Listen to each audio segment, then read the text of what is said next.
కాబట్టి ఈ లోకానుసారంగా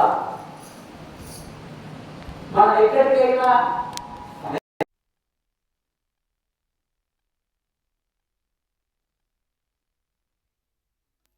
నాకు లాభమేంటి అక్కడికి వెళ్ళుట ద్వారా నేను ఏమి పొందుకుంటాను అన్నటువంటి విషయాన్ని మనము గమనించవలసినటువంటి వారముగా ఉన్నాం.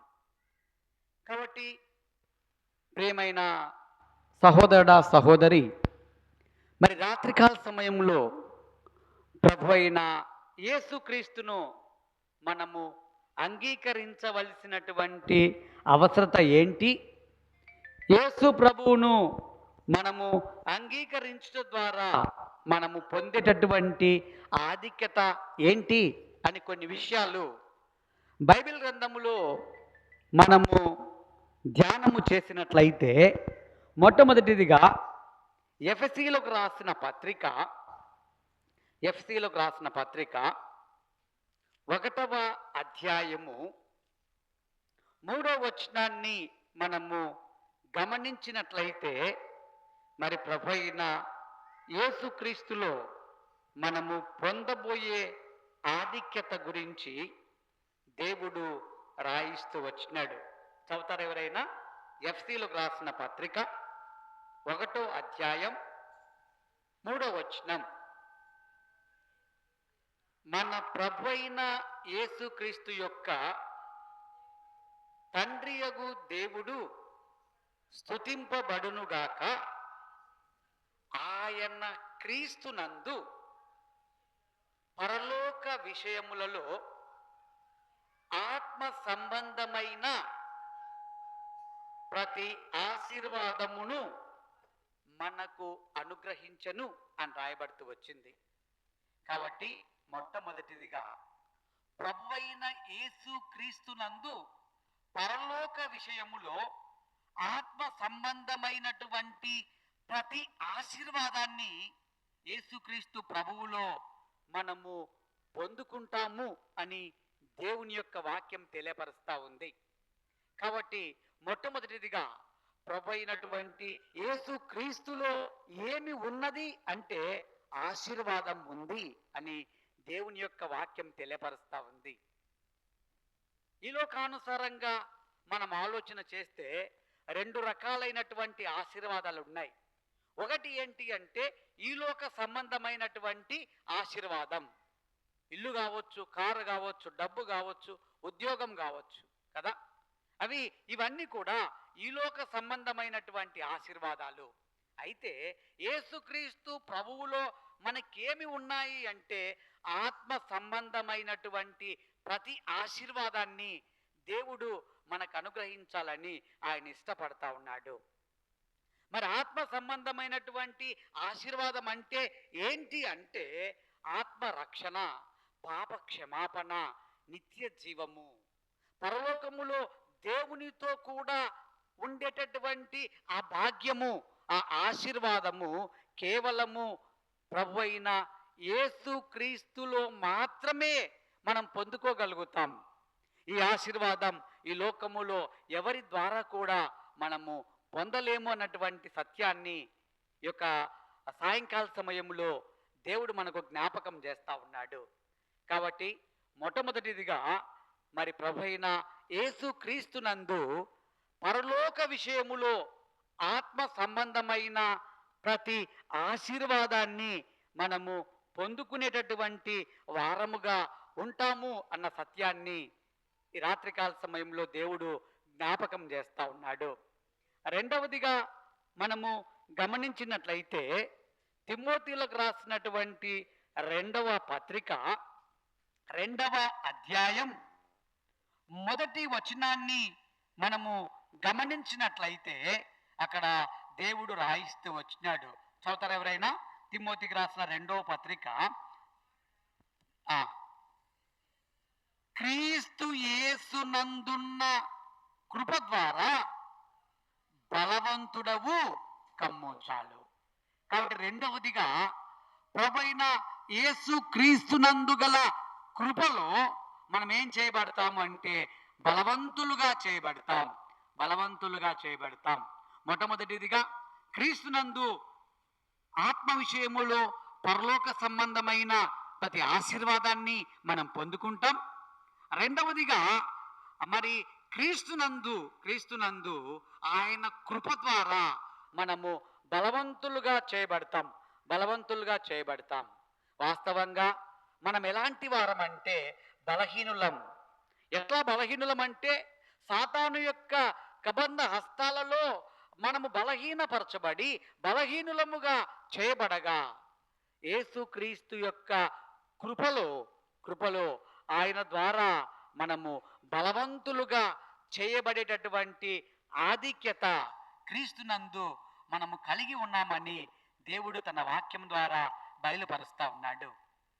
ప్రభువైన యేసుక్రీస్తు వారు ఈ లోకంలో జీవిస్తూ వచ్చినప్పుడు అనేక బలహీనమైనటువంటి వ్యక్తులను బలపరిచినటువంటి దేవుడిగా ఉంటా ఉన్నాడు. లుస్త్రలో కూడా మనం గమనిస్తే బలహీన పాదములు కలిగినటువంటి వ్యక్తిని దేవుడు బలపరుస్తూ వచ్చినాడు. అంత మాత్రమే కాదు కానీ అనేక మంది పక్షవాయువు గల వారిని దేవుడు ఆ పైకి లేవనెత్తుతూ వచ్చినాడు. వారిని బలపరుస్తూ వచ్చినాడు. రక్తస్రావం కలిగినటువంటి స్త్రీ బలహీనపరచబడిన ఉండగా దేవుడు బలపరిచినటువంటి దేవుడు. ఆయన కృప మనల్ని బలపరిచేదిగా ఉంటా ఉంది. ఇంకొక వ్యక్తిని కూడా మనం గమనిస్తే బలహీనపరచు దయం పడ్డటువంటి వ్యక్తిని కూడా దేవుడు ఆ దయము బారి నుంచి విడిపించి బలపరిచినటువంటి దేవుడిగా ఉంటా ఉన్నాడు.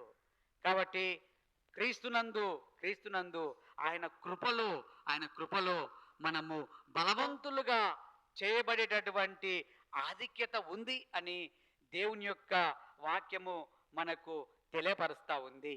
కాబట్టి క్రీస్తులో మనకేముంది అంటే పరలోక సంబంధమైన ప్రతి ఆశీర్వాదం ఉంది. రెండవదిగా ప్రభువైన యేసుక్రీస్తు ప్రభువు ద్వారా బలహీనపరచబడినటువంటి మనస్థితిని బలపరిచే దేవుడిగా ఉంటా ఉన్నాడు. ఆయన కృపలో మనము బలవంతులుగా చేయబడతామన్న సత్యాన్ని ఈ రాత్రికాల సమయంలో దేవుడు మనకు జ్ఞాపకం చేస్తా ఉన్నాడు. మూడవదిగా కొలసీలకు రాసినటువంటి పత్రిక 1వ అధ్యాయం 14వ వచనాన్ని మనము చదువుకున్నట్లయితే, కొలసీలకు రాసిన పత్రిక 1వ అధ్యాయం 14వ వచనం చదువుతారు ఎవరైనా? ఆ కుమారుని యందు మనకు విమోచనము అనగా పాప క్షమాపణ కలుగుతున్నది. కాబట్టి ప్రభువైన యేసుక్రీస్తునందు విమోచనము అనగా ఏముందండి? పాప క్షమాపణ మనం పొందుకుంటామన్నటువంటి సత్యాన్ని ఈ రాత్రికాల సమయంలో దేవుడు మనకు జ్ఞాపకం చేస్తా ఉన్నాడు. కాబట్టి ప్రభువైన క్రీస్తునందు మనకు విమోచన అనగా పాప క్షమాపణ ఉంది. ఈ లోకములో మన పాపాలను క్షమించడానికి ఎవరికి కూడా అధికారం లేదు, కానీ కేవలము ప్రభువైన యేసుక్రీస్తు వారికి మాత్రమే మన పాపములను క్షమించే అధికారం ఉంది. ఆయన ఈ లోకంలో జీవిస్తూ వచ్చినప్పుడు అనేకులను పాపలు క్షమిస్తూ వచ్చినప్పుడు ఆ పరిచయులు సద్దికలు అంటూ వచ్చినారు, పాపాలు క్షమించడానికి ఈయన ఎవరు అని ప్రశ్నిస్తూ వచ్చినారు. అయితే ప్రభువైన యేసుక్రీస్తునందు మనుషులందరికీ ఏముందంటే పాప క్షమాపణ ఉంది. అందుకే ఆయన పేరు ఏంటి అంటే, ఆయన గురించి రాయబడిన మాట ఏంటి అంటే, క్షమించుటకు సిద్ధ మనస్సు గల దేవుడు. నీవెంత ఘోర పాపివైనా సరే, నువ్వు ఎలాంటి స్థితిలో ఉన్నా సరే, యేసు ప్రభువా నేను నీ దగ్గరికి వస్తా ఉన్నాను, నా పాపాలు క్షమించు అని ఒక చిన్న మాట నీ హృదయంలో విశ్వసించి నీ నోటితో పలికితే చాలు, నువ్వు ఎంత ఘోర పాపివైనా ఆయన నీ పాపాలు క్షమించే దేవుడిగా ఉంటా ఉన్నాడు. అందుకే పాట కూడా పాడుతూ ఉంటారు, ఎంత ఘోర పాపాత్ములనైనా ఏం చేస్తాడు ఆయన? ప్రేమిస్తాడు, క్షమిస్తాడు. ఇంతగా పాపాలు క్షమించే దేవుడు యేసుక్రీస్తు ప్రభువు తప్ప ఎవరు కూడా లేరండి. ఆయన వాళ్ళ పాపాలు క్షమించడానికే ఆయన ఈ లోకానికి వచ్చినటువంటి దేవుడు. మానవాళి యొక్క పాప క్షమాపణ కొరకై తన రక్తాన్ని అంతా కూడా ఆయన కలువరి శిలువలో చిందించి ఆ రక్తము ద్వారా మన పాపములను క్షమించి మన పాపములను కడిగి మనల్ని పవిత్రపరచటానికి ఆయన మనుష్య కుమారుడుగా ఈ లోకములో ఆయన జన్మిస్తూ వచ్చినాడు. మానవాళి పాప క్షమాపణ కొరకై ఆ కలువరి శిలువలో తను తాను అప్పగించుకుంటూ వచ్చినాడు. అందుకే ఆయన మాత్రమే మన పాపములను క్షమించే అధికారము గల దేవుడు. అందుకే బైబిల్లో రాయబడతా వచ్చింది, పాపములను క్షమించుటకు మనుష్య కుమారునికి ఏముందండి, అధికారము కలదు అని రాయబడుతూ వచ్చింది.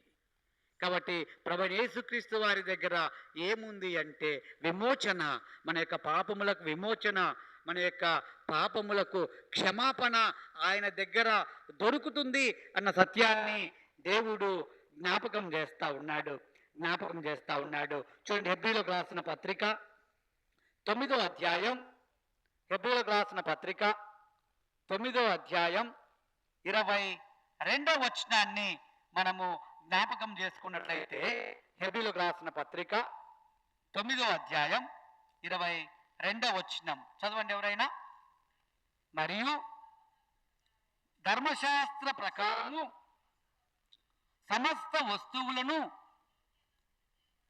రక్తము చేత శుద్ధి చేయబడిననియు రక్తము చిందింపకుండా పాప క్షమాపణ కలగదని సామాన్యముగా చెప్పవచ్చు. కాబట్టి రక్తము చిందించకుండా ఏ మానవునికి కూడా పాప క్షమాపణ లేదండి. చాలా మంది తెలియక తమ పాపాలు పరిహరించబడాలని ఏం చేస్తా ఉన్నారంటే గొర్రెలను, ఎద్దులను, మేకలను, కోళ్లను బలిస్తా ఉన్నారు. జంతువుల యొక్క, పక్షుల యొక్క రక్తము ద్వారా మానవునికి ఏం లేదండి, పాప క్షమాపణ లేదు. పరిశుద్ధమైన రక్తము, నిర్దోషమైన రక్తము చిందించబడితేనే మానవాళి పాపములకు క్షమాపణ.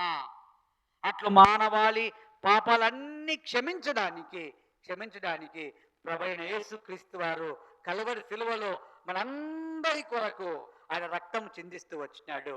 ఎందుకనగా రక్తము చిందించకుండా పాప క్షమాపణ కలగదు గనుక ప్రభువైన యేసుక్రీస్తు వారే ఆయన లోక పాపమును మోసుకొని పోవు దేవుని గొర్రెపిల్లగా ఆయన ఈ లోకములో ఆ కలువరి శిలువలో సమస్త మానవాళి కొరకై ఆయన రక్తాన్ని చిందిస్తూ వచ్చినాడు. ఆ రక్తము ద్వారా మాత్రమే పాప క్షమాపణ. కనుక ప్రభువైన యేసుక్రీస్తునందు ఏంది, మన పాపములకు విమోచనము అనగా పాప క్షమాపణ ఉంది అని దేవుని యొక్క వాక్యం తెలియపరుస్తా ఉంది. అపొస్తలుల కార్యముల గ్రంథము 26వ అధ్యాయం 18వ వచనం. అపొస్తలుల కార్యముల గ్రంథము 26వ అధ్యాయం 18వ వచనం చదువుతారు ఎవరైనా? అపొస్తలుల కార్యములు 26:18.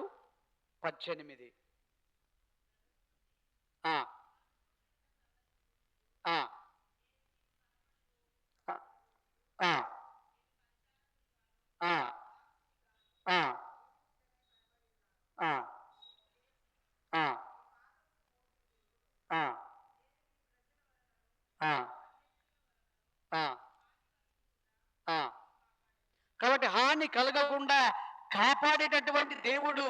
మానవాళి హాని ఎట్లా ఉంది అని మనం ఆలోచన చేస్తే మానవుడు చేసినటువంటి పాపాన్ని బట్టి మానవునికి హాని ఉంది, నిత్య నరకం ఉంది, అగ్నిగుండం ఉంది, యుగాయుగములు కాలవలసిన స్థితి ఉంది. అయితే ఆ ప్రభువు మనకు హాని కలగకుండా మనకు విమోచన కలిగించడానికి ఆ పాప క్షమాపణ కొరకై తన రక్తాన్ని చిందిస్తూ వచ్చినాడు. అపొస్తలుల కార్యముల గ్రంథం 13వ అధ్యాయం 35వ వచనం. అపొస్తలుల కార్యముల గ్రంథం 13వ అధ్యాయం 35వ వచనం. కాబట్టి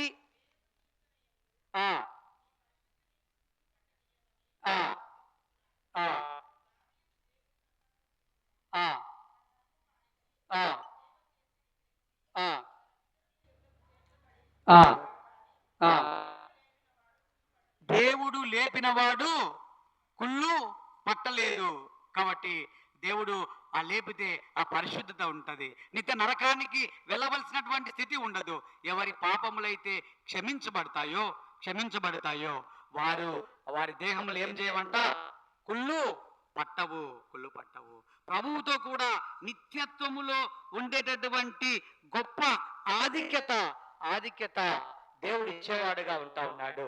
పాపాలు క్షమించబడితే మనకే హాని ఉండదు.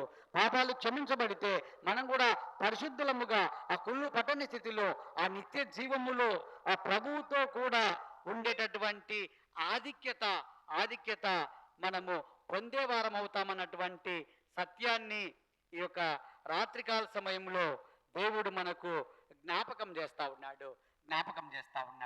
ఇటు పాప క్షమాపణ మనం పొందాలి అంటే మనం ఏం చేయాలి?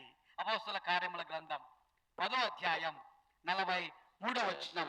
అపోస్తుల కార్యముల గ్రంథం 10వ అధ్యాయం 43వ వచనం. ఆయన యందు విశ్వాసముంచువాడు వాడు ఆయన నామము మూలముగా పాప క్షమాపణ పొందునని ప్రవక్తలందరూ ఆయనను గూర్చి సాక్ష్యమిచ్చుచున్నారు. నేను కాబట్టి ప్రవక్తలందరూ కూడా సాక్ష్యం ఇస్తా ఉన్నారు. ఏమని సాక్ష్యం ఇస్తా ఉన్నారు? ఆయన యందు విశ్వాసం ఉంచువాడెవడు వాడు ఆయన నామము మూలముగా పాప క్షమాపణ. ఏ నామములో పాప క్షమాపణ? యేసు నామములో పాప క్షమాపణ. కాబట్టి ఆయన విశ్వసించువాడు ఎవడో దానికే పాప క్షమాపణ. యేసు రక్తము ప్రవహిస్తా ఉంది. అయితే ఎవరికి క్షమాపణ అంటే ఎవరైతే ప్రభువైన యేసు క్రీస్తునందు విశ్వాసం ఉంచుతారో, విశ్వాసం ఉంచే వారికే పాప క్షమాపణ. కట్టే సహోదర సహోదరి, యేసు ప్రభు దగ్గరికి వచ్చి ఆయన నామాన్ని నువ్వు విశ్వాసం ఉంచితే నీకు పాప క్షమాపణ కలుగుతుంది. నువ్వు విశ్వాసం ఉంచకపోతే పాప క్షమాపణ లేదండి. రాత్రికాల సమయంలో వాక్యం అంటే నీ జీవితములో ప్రభువైన యేసుక్రీస్తునందు నువ్వు విశ్వాసం ఉంచుతున్నావా? ప్రభువైన యేసుక్రీస్తునందు నువ్వు విశ్వాసం ఉంచితే నీకు పాప క్షమాపణ కలుగుతుంది. పాప క్షమాపణ కలిగించాలి అంటే నువ్వు విశ్వాసం ఉంచాలా. కాబట్టి ఎవరైతే ఆయన యందు విశ్వాసం ఉంచుతారో వారికి పాప క్షమాపణ అని దేవుని యొక్క వాక్యము తెలియపరుస్తా ఉంది. అపోస్తుల కార్యముల గ్రంథం 2వ అధ్యాయం 38వ వచనం. పేతురు, మీరు మారు మనసు పొంది పాప క్షమాపణ నిమిత్తము ప్రతివాడు యేసుక్రీస్తు నామమున బాప్తిసం పొందుడి, అప్పుడు మీరు పరిశుద్ధాత్మను వరమును పొందుతారు. కాబట్టి ఇక్కడ గమనిస్తే మరి పాప క్షమాపణ కలగాలి అంటే మనం మొట్టమొదట మారు మనసు పొందాలా. మారు మనసు పొంది పాప క్షమాపణ నిమిత్తము ప్రతివాడు ఏం చేయాలంట? యేసుక్రీస్తు నామమున బాప్తిసం పొందాలా. మారు మనసు పొంది బాప్తిస అనుభవం పొందితే ఎక్కడికి పోతాం మనం? పరలోక రాజ్యానికి పోతాం. కాబట్టి పరలోక రాజ్యానికి పోవాలంటే పాప క్షమాపణ అవసరము. పాప క్షమాపణ మనం పొందాలంటే మొట్టమొదటిదిగా ప్రభువైన యేసుక్రీస్తునందు విశ్వాసం ఉంచి మారు మనసు పొంది బాప్తిస అనుభవం కలిగి ఉంటే మనం పరలోకానికి వెళ్తాం. దేవుని యొక్క ఉద్దేశం ఏంటి అంటే పరలోక సంబంధమైన ప్రతి ఆశీర్వాదాన్ని మనమందరం కూడా, నువ్వు వెలపట ఉన్నా బయట ఉన్నా, దేవుని యొక్క చిత్తము ఉద్దేశం నీ పట్ల ఏంటంటే నువ్వు కూడా మారు మనసు పొంది బాప్తిజం తీసుకొని ఆ యొక్క పరలోక రాజ్యంలో ప్రభువు అనుగ్రహించే ఆ పరలోక సంబంధమైన ప్రతి ఆశీర్వాదాన్ని పొందుకునే వ్యక్తిగా నువ్వు జీవించాలని ప్రభువు ఇష్టపడి ఆయన ఏం చేస్తా ఉన్నాడంటే లూకాసు వార్త 24వ అధ్యాయం 47వ వచనం. లూకాసు వార్త 24వ అధ్యాయం 47వ వచనం చదువుతారు ఎవరైనా? యెరూషలేము మొదలుకొని సమస్త జనములలో ఆయన పేరిట ఏంటండి మారు మనసు, పాప క్షమాపణ ప్రకటింపబడతా ఉంది. మనం గమనిస్తే ఎక్కడ చూసినా ఆయన గురించినటువంటి మాటలు, యేసు ప్రభు యొక్క ఆ విషయాలు తెలియపరచబడతా ఉన్నాయి. ఎందుకంటే అందరూ కూడా ఏం పొందాలంట? మారు మనసు పొందాలా, పాప క్షమాపణ పొందాలి అని దేవుని యొక్క సువార్త ప్రకటించబడతా ఉంది. యూదయ మొదలుకొని మన ప్రాంతం వరకు మారుమూల గ్రామాలకు సైతం దేవుని యొక్క సువార్త ప్రకటించబడతా ఉంది. ఎందుకు ఈ సువార్త అంటే అందరూ కూడా మారు మనసు పొంది పాప క్షమాపణ పొంది ఆ పరలోకములో ఆ ప్రభువుతో కూడా ఉండాలి అన్నటువంటి ఉద్దేశం చేత దేవుడు ఈ సువార్తను ప్రకటింపజేస్తా ఉన్నాడు. ఈ మాటలు ఈ దినాన నీకు వినపడుతూ ఉన్నాయి అంటే కారణం ఏంటి అంటే దేవుని ఉద్దేశంలో నువ్వు ఉన్నావు. నీవు కూడా మారు మనసు పొంది పాప క్షమాపణ పొంది ఆ పరలోక సంబంధమైన ప్రతి ఆశీర్వాదం, క్రీస్తునందు ఉన్న ఈ ఆశీర్వాదాలన్నీ నువ్వు పొందుకోవాలని ఆయన ఇష్టపడి ఈ రాత్రికాల సమయంలో ఈ మాటలు మనకు తెలియపరుస్తా ఉన్నాడు. కాబట్టి పాప క్షమాపణ పొందితే పరలోక సంబంధమైన ఆశీర్వాదాలు పొందుతాం. క్రీస్తునందు మనము బలవంతులుగా చేయబడతాం. రోమీయులకు రాసిన పత్రిక 6వ అధ్యాయం, 23వ వచనం. రోమీయులకు రాసిన పత్రిక 6వ అధ్యాయం 23వ వచనం. చదువు. పాపము వలన వచ్చు జీతము మరణము, అయితే దేవుని కృపావరము మన ప్రభు అయిన యేసు క్రీస్తునందు నిత్య జీవము. కాబట్టి పాపం వలన వచ్చు జీతం ఏంటండి? మరణం. మారు మనసు పొందకపోతే, పాప క్షమాపణ పొందకపోతే, నీ పాపంలోనే నువ్వు కొనసాగితే పాపానికి వచ్చే జీతం ఏంటి? మరణము, నిత్య నరకము, అగ్నిగుండము. అయితే యేసుక్రీస్తు ప్రభువులో ఏముందండి?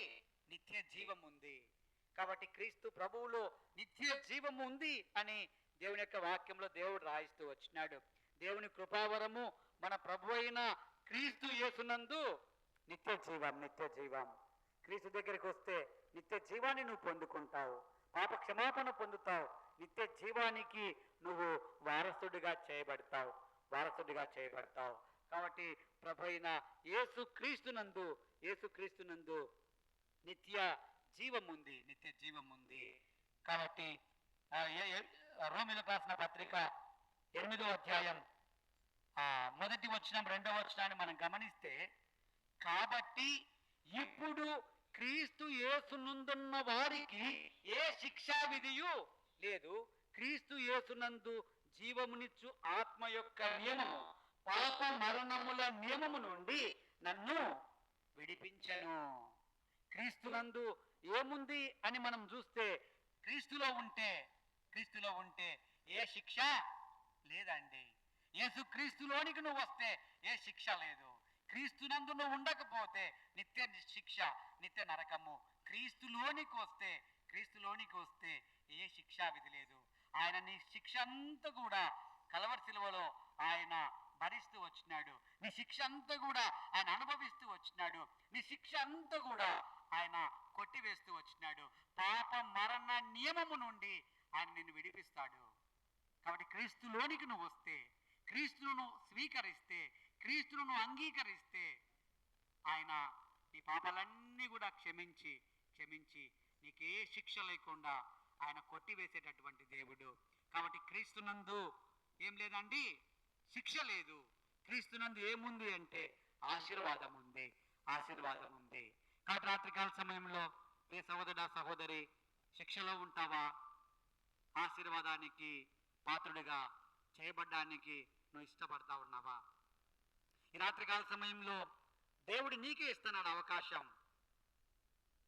క్రీస్తు దగ్గరికి వస్తే శిక్ష లేదు, క్రీస్తు దగ్గరికి వస్తే పాప క్షమాపణ ఉంది, క్రీస్తు దగ్గరికి వస్తే నిత్య జీవం ఉంది, క్రీస్తు దగ్గరికి వస్తే బలవంతుడు అవుతావు. క్రీస్తుకు దూరంగా జీవిస్తే శిక్ష ఉంది. కాబట్టి తీర్మానం చేసుకో. ఇంకా ఎంతకాలం పాపంలో జీవించి పాపంలో కొనసాగుతావు? నేను చేసే పాపము నాకు ఎవరికి తెలియదులే అని ఇంకా పాపంలో జీవిస్తే ఇందాక చూస్తూ వచ్చినాం, పాపము వలన వచ్చు జీతము ఏంటండి? మరణం, నిత్య నరకం, అగ్నిగుండము. అయితే దేవుని ప్రేమ ఏంటి అంటే ఆ పాపం నుంచి నిన్ను విడిపించి, పాప క్షమాపణని కలిగించి, పరలోక సంబంధమైన ప్రతి ఆశీర్వాదానికి నిన్ను పాత్రునిగా చేసి, నిత్య జీవానికి నిన్ను వారసుడిగా చేయాలని ఆయన ఈ లోకానికి వచ్చినాడు. ఆయన ఈ లోకానికి వచ్చినటువంటి దేవుడిగా ఉంటా ఉన్నాడు. కాబట్టి సహోదర సహోదరి, ఈ రాత్రికాల సమయంలో ఆయన దగ్గరికి వస్తే నిత్య జీవానికి నువ్వు వారసుడిగా చేయబడతావు. ఆయన కృపను పొందుకొని బలవంతుడిగా చేయబడతావు. ఆయన కృపను పొందుకొని పరలోక సంబంధమైన ప్రతి ఆశీర్వాదానికి నీవు పాత్రుడిగా చేయబడతావు. చివరగా ఎఫెసీలకు రాసిన పత్రిక 2వ అధ్యాయం 13వ వచనం. ఎఫెసీలకు రాసిన పత్రిక 2వ అధ్యాయం. అయినను మునుపు దూరస్తులైన మీరు క్రీస్తు రక్తము వలన సమీపస్తులై ఉన్నారు. ఒకవేళ దూరంగా ఉన్నావేమో క్రీస్తుకు, అయితే ఆయన రక్తాన్ని నువ్వు ఆశ్రయిస్తే, ఆయన కృపను ఆశ్రయిస్తే, ఆయనను స్వీకరిస్తే దూరస్తుడవైన నిన్ను ఆయన రక్తము ద్వారా సమీపస్తులుగా, క్రీస్తుకు సమీపస్తులుగా ఆయన చేయడానికి ఇష్టపడతా ఉన్నాడు. కాబట్టి ప్రియ సహోదరుడా సహోదరి, క్రీస్తుని స్వీకరించి క్రీస్తుకు సమీపస్తులుగా చేయబడాలని ఆశ నీకుందా? లేకపోతే క్రీస్తుకు దూరస్తునిగా జీవించి నిత్య నరకానికి వెళ్తావా? ఆలోచించుకో. ఇంకా సమయం ముందులే, ఇంకా యవ్వనం ముందులే, ఇంకా జీవితం ముందులే అని ఎందుకు నీ జీవితాన్ని చేతులారా నువ్వే నష్టపరుచుకుంటావు? ప్రేమగల దేవుడి రాత్రికాల సమయంలో మారు మనసు, పాప క్షమాపణ గురించి సువార్త ద్వారా ప్రకటిస్తూ ఉండగా ఈ మాటకు నువ్వు లోబడితే నిత్య జీవానికి వారసును అవుతావు. పరలోక సంబంధమైన ఆశీర్వాదాలను పొందుకుంటావు. ఈ లోకంలోనే తల్లిదండ్రులకు తెలియకుండా, పిల్లలకు తెలియకుండా, ఎవరికి తెలియకుండా నువ్వు చేసేటటువంటి ప్రతి రహస్య పాపాన్ని దేవుడు చూస్తూ ఉన్నాడు. పిల్లలు అనుకుంటా ఉన్నారు, నేను చేసేది మా నాయనకి తెలియదు, మా అమ్మకి తెలియదు, మా టీచర్లకు తెలియదని ఇష్టానుసారంగా పాప జీవితం జీవిస్తే నిత్య నరకం ఉంది. ఆ యొక్క తీర్పు దినాన నువ్వు దాగలేవు. తీర్పు దినాన్ని నువ్వు తప్పించుకోలేవు. ఆ శిక్ష నుండి నిన్నెవరు కూడా తప్పించలేరు, నిన్నెవరు విడిపించలేరు. అయితే ప్రభు ఈ సమయంలో అవకాశం ఇస్తా ఉన్నాడు. దేవుని మాటలు ప్రకటించబడుతుండగా నీ హృదయంలోనికి ఈ మాటలను స్వీకరిస్తే నీ యొక్క పాప స్థితిని నువ్వు ఒప్పుకుంటే చాలు. మనుషులకు చెప్పుకోవాల్సిన అవసరంలే, దేవునితో చెప్పుకో. అవును ప్రభా, నిజమే, నీకు విరోధంగా జీవిస్తూ వచ్చినాను, నీకు దూరస్తునిగా జీవిస్తూ వచ్చినాను, పాపంలో కొనసాగుతూ వచ్చినాను ప్రభా, దయతో నన్ను క్షమించు. నీ దగ్గర క్షమాపణ ఉందని వింటూ వచ్చినాను ప్రభా. పాపాలు క్షమించడానికి అధికారం కలిగిన దేవుడవని వింటూ వచ్చినాను. పాపాలు క్షమించడానికి సిద్ధ మనసు గల దేవుడని వింటూ వచ్చినాను ప్రభా. దయతో నా పాపాలు క్షమించు, నన్ను బిడ్డగా స్వీకరించి నన్ను కూడా పరలోక సంబంధమైన ఆశీర్వాదాలకు పాత్రుడిగా చేయని హృదయంలో విశ్వసించి నీ పాపాలు ఒప్పుకొని మారు మనసు పొంది ప్రభు వైపును తిరిగితే ఆశీర్వాదం పొందుకుంటావు. దేవునికి దూరంగా ఉండి నువ్వేం చేయలేవు. కాబట్టి ఇదే నీకు అనుకూలమైన సమయం, ఇదే రక్షణా దినం. కనుక నువ్వు ఎవరైనా సరే ఈ సమయంలో ప్రభు దగ్గరికి వస్తే చాలు, ఆయన అంగీకరిస్తే నీ జీవితం మార్చివేయబడుతుంది. నీవు కూడా పరలోక సంబంధమైన ప్రతి ఆశీర్వాదానికి నువ్వు పాత్రుడిగా చేయబడతావు. కాబట్టి నువ్వు ఎవరైనా సరే రాత్రికాల సమయంలో ప్రభువైన యేసుక్రీస్తునందు విశ్వాసం ఉంచుము. అప్పుడు నీవును నీ ఇంటి వారును గొప్ప ఆత్మరక్షణ, పాప క్షమాపణ, నిత్య జీవము, మోక్ష భాగ్యం పొందుతారు. కాబట్టి క్రీస్తులో ఉన్న ఈ సమస్తమైనటువంటి ఆశీర్వాదాలను మనమందరము పొందుదుముగాక. అటువంటి కృప ఈ రాత్రికాల సమయంలో దేవుడు మనకు అనుగ్రహించునుగాక. ఆమేన్.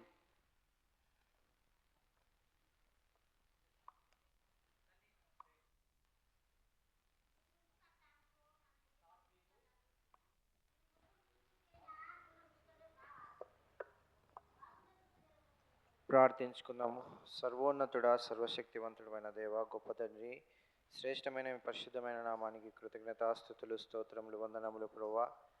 దేవా, గడిచిన పునరుత్థాన దినమంతయునైనా మరొక పునరుత్థాన దినం వరకు క్షేమంగా మమ్మల్ని కాచి కాపాడినందుకై నీకు వందనాలు. దేవా, ఉదయకాల సమయమైన మీ పునరుత్థాన దినమున అన్ని సంఘాలలో ఆరాధించుటకు కుటుంబం అంతా కలిసి నైనా మీ సన్నిధికి చేరుటకు ఇచ్చినటువంటి గొప్ప భాగ్యంను బట్టి నీకు వందనాలు తండ్రి. ఏ వాక్యం ద్వారా అయితే మా ప్రతి కుటుంబంలో మాట్లాడినావో నైనా ఆ వాక్యం ద్వారా మేము బలపటులాగా కృప చూపమని ప్రార్థిస్తూ క్షేమంగా ఈ రాత్రికాల సమయమైన మరొకసారి మీ సన్నిధికి మేమందరం చేరి ఓ చిన్న మందగా కూడుకొని మిమ్మల్ని ఆరాధించుటకు మహిమపరచుటకు ఇచ్చినటువంటి ఈ గొప్ప తరుణమును బట్టి నీకు వందనాలు దేవా. వాక్యం విత్తిన మీ దాసుని జ్ఞాపకం చేసుకోండి. చక్కటి వాక్యాన్ని మాకు వినిపించి నాయన దాని గురించి వివరించి అర్థమయ్యే రీతిగా మాకు అనుగ్రహించినందుకై పాపక్షమాపణ ఎలా వస్తుందో ప్రభువా, మరి అపరాధములు చేసిన మేము మీ సిలువ చాటున మా కొరకై విలువ పెట్టి నైనా సిలువలో రక్తం చిందించి విలువ పెట్టి కొన్న మమ్మల్ని నైనా పాపక్షమాపణ ఏ విధంగా మాకు తిరిగి అనుగ్రహించబడుతుందో, ఎలా రక్షింపబడాలనో బహుతేటగా స్పష్టంగా మాతో మాట్లాడినందుకై నీకు వందనాలు తండ్రి. దేవా, మీ దాసునికి చక్కటి ఆరోగ్యమును దయచేయండి. మీ దాసురాలను దీవించండి ప్రభా. వారి కుటుంబానికి చక్కటి ఆరోగ్యంతో బలపరిచి వారి చేతి కష్టంను ఆశీర్వదించమని ప్రార్థిస్తున్నాం. వారు చేస్తున్న సేవా పరిచర్యను బహుగా ఆశీర్వదించమని ప్రార్థిస్తున్నాం. వారి సంతానంను ఆశీర్వదించండి. పిల్లలను కుమారునికి చక్కటి జ్ఞానమును దయచేయండి. చదువులందు ఉన్నతమైన స్థితిలో నిలబెట్టి మీ పరిచర్యకు వాడుకున్న బిడ్డలుగా దీవించి ఆశించండి ప్రభా. దేవా, చేరి వచ్చిన ప్రతి ఒక్కరిని మీ సన్నిధిలో జ్ఞాపకం చేసుకోండి ప్రభా. చంటి బిడ్డలు మొదలుకొని ముసలి వయసు వరకు వచ్చి ఉన్న ప్రతి బిడ్డకు నేను మీ తోడు అనుగ్రహించమని ప్రార్థిస్తున్నాం దేవా.